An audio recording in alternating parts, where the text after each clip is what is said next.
السلام علیکم۔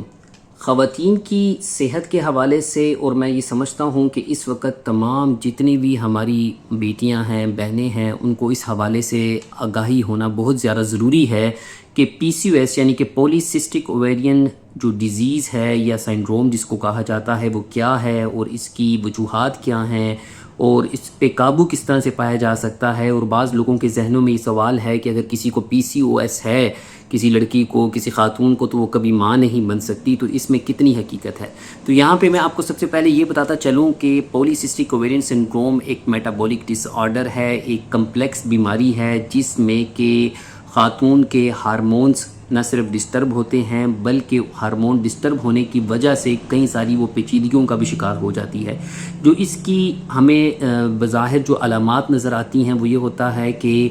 خواتین کے جسم پہ غیر ضروری بال آنے لگ جائیں گے، یعنی کہ چہرے پہ ہو گیا، گردن پہ ہو گیا، ٹھیک ہے، چھاتی پہ ہو گیا، کمر پہ ہو گیا، بازوؤں پہ ہو گیا، غیر ضروری بال، مردانہ خصوصیت کے حامل جو بال ہیں وہ آنے لگ جاتے ہیں۔ اس کے ساتھ ہم دوسری یہ دیکھتے ہیں کہ ماہواری ارریگولر ہو جاتی ہے۔ ماہواری اگر آئی ہے، کچھ دن کے لیے آئی ہے لیکن کھل کے نہیں آتی، ٹھیک ہے، اور اس کے بعد یہ ہے کہ 2-3 مہینے ماہواری کے بیچ میں گیپ رہتا ہے، ٹھیک ہے۔ تیسری جو بات آپ یہ دیکھتے ہیں کہ جو کہ ہر خاتون میں ضروری نہیں ہے کہ ہمیں نظر آئے، ان کا ویٹ گین ہونے لگ جاتا ہے، وزن ان کا بڑھتا ہے، لیکن وزن بڑھنے سے زیادہ یہ ہمیں نظر آتا ہے کہ ان کی جو باڈی شیپ ہے وہ نارمل نہیں دکھتی، جس طرح سے کہ خواتین ڈیزائر کرتی ہیں یا خواہش رکھتی ہیں کہ ان کی جسم کی صاف سٹرکچر ہونا چاہیے۔ چوتھی جو بات ہے کہ وہ ہم جب الٹرا ساؤنڈ کرواتے ہیں، جو کہ اس کے لیے ایک ٹیسٹ سمجھا جاتا ہے، تو ہمیں خواتین کی جو بیضادانی ہے یعنی اووریز ہیں وہاں پہ سسٹ نظر آتی ہیں، یعنی کہ پانی کی چھوٹی چھوٹی سی رسولیاں نظر آتی ہیں۔ اسی وجہ سے اسے کہا جاتا ہے پولیسسٹک اوویرین سنڈروم یا ڈیزیز کہا جاتا ہے، ٹھیک ہے۔ تو یہاں پہ میں یہ بتاتا چلوں کہ اس میں چونکہ ہارمون بہت زیادہ ڈسٹرب ہوتے ہیں تو اووریز جو ہم بیضادانی ہیں وہ اوبم یعنی کہ جو تخم ہوتا ہے خواتین کا، جس سے کہ آگے اگر مطلب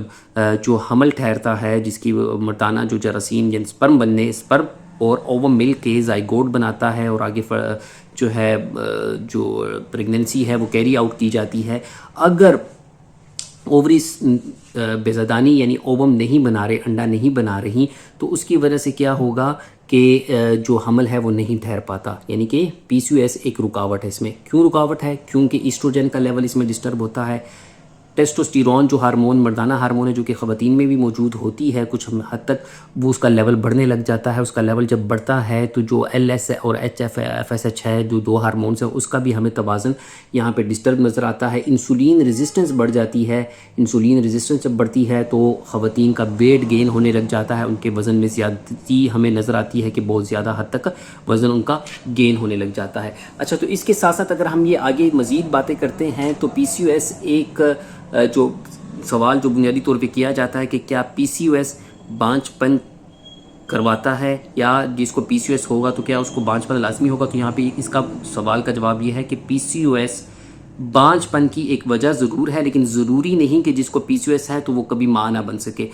علاج سے، پراپر علاج سے، پراپر مینجمنٹ سے، اور یہ بات بھی ذہن میں رکھیں کہ یہاں پہ صرف اور صرف میڈیکیشن سے نہیں بلکہ آپ نے ان کی جو نیوٹریشن ہے اس کو بہتر کرنا ہے، ان کی لائف سٹائل کو بہتر کرنا ہے۔ اوورآل جتنی چیزیں ہیں آپ بہتر کریں گے تو اس کے بعد جو پی سی او ایس ہوگا اس کو نہ صرف آپ شکست دے سکتے ہیں بلکہ آپ کے ہاں حمل ہونے کے 100% چانسز بھی بڑھ سکتے ہیں، ٹھیک ہے۔ تو اب اس کو ہم کس طرح سے کنٹرول کریں گے؟ تو یہ ہے کہ انسولین ریزسٹنس پیدا کرنے والی جو خوراکیں ہیں، جو فضائیں ہیں، جس میں کہ جنک فوڈ شامل ہے، جس میں کیمیکل فوڈ ہے، جس میں کیمیائی جو فرٹیلائزرز ہیں ان سے بنی ہوئی جو چیزیں ہیں ان کو اوائڈ کریں۔ قدرتی خوراک پہ انحصار کریں، خدا را قدرتی خوراک پہ انحصار کریں، چاہے آپ پولٹری استعمال کر رہے ہیں، چاہے ڈیری پروڈکٹس استعمال کر رہے ہیں، چاہے آپ گندم استعمال کر رہے ہیں، تو وہ خالص استعمال کرنے کی کوشش کریں۔ اس کے بعد ہم دیکھتے ہیں کہ جو آپ کا ویٹ ریڈیوس کرنے کے لیے کھلی ہوا، واک ہو گیا، ایکسرسائز ہو گیا، وہ بہت ضروری ہیں۔ اس کے بعد ادویات کی طرف اگر ہم آتے ہیں تو یہاں پہ میں آپ کو بتاتا چاہوں کہ ہم نے اپنی کلینکل پریکٹس میں 10 سالہ کلینکل پریکٹس میں لاتعداد کیسز ایسے دیکھے ہیں جو کہ صرف اور صرف ہومیوپیتھک میڈیسن سے ہی بہتر ہوتے ہیں، کیونکہ ہمارے پاس مریض گھوم پھر کے ایلوپیتھی مطلب بہت سارے طریقہ علاج کر کے اپنے اوپر ٹوٹکے کر کے تو ہمارے پاس پہنچتا ہے اور الحمدللہ ہومیوپیتھی سے وہ بہتر ہو جاتا ہے۔ ٹریٹمنٹ اس کا تھوڑا سا آپ کہہ لیں کہ ٹائم ٹیکنگ ہوتا ہے، 3-4 مہینے سے زیادہ اس میں، بلکہ کئی مریض ایسے ہیں جن کی جتنی شدت زیادہ ہوتی ہے ان کو سال لگ جاتا ہے، 8 مہینے لگ جاتے ہیں، ڈپینڈ کرتا ہے جتنا جلدی مریض آئے گا اتنی جلدی وہ ریکوری کے چانسز ہوتے ہیں۔ لیکن ہومیوپیتھی اس میں ٹاپ پریورٹی ہے، نیوٹریشن آپ اپنی بہتر کریں گے اور اپنی جو لائف سٹائل ہے اس کو بہتر کریں تو آپ PCOS کو نہ صرف شکست دے سکتے ہیں بلکہ آپ کے حمل کا چانس بھی بڑھ سکتا ہے۔ اس کے علاوہ آپ کے ذہنوں میں کسی قسم کے بھی سوال ہوں PCOS کو کامنٹ سیکشن میں آپ ہم سے پوچھ بھی سکتے ہیں، اور دیے گئے نمبر پہ آپ اگر اپوائنٹمنٹ لینا چاہتے ہیں ہماری اپوائنٹمنٹ ہم بک کر سکتے ہیں، ہماری ٹیم آپ کی مکمل رہنمائی کرے گی، اور میڈیسن بھی بسہولت آپ کو آن لائن کنسلٹیشن کے بعد آپ کو سہولت کے ساتھ آپ کے گھر کے ایڈریس تک پہنچائی جائے گی، اور انشاءاللہ آپ کو ہر طرح کی رہنمائی پرووائڈ کی جائے گی۔ بہت شکریہ، اللہ حافظ۔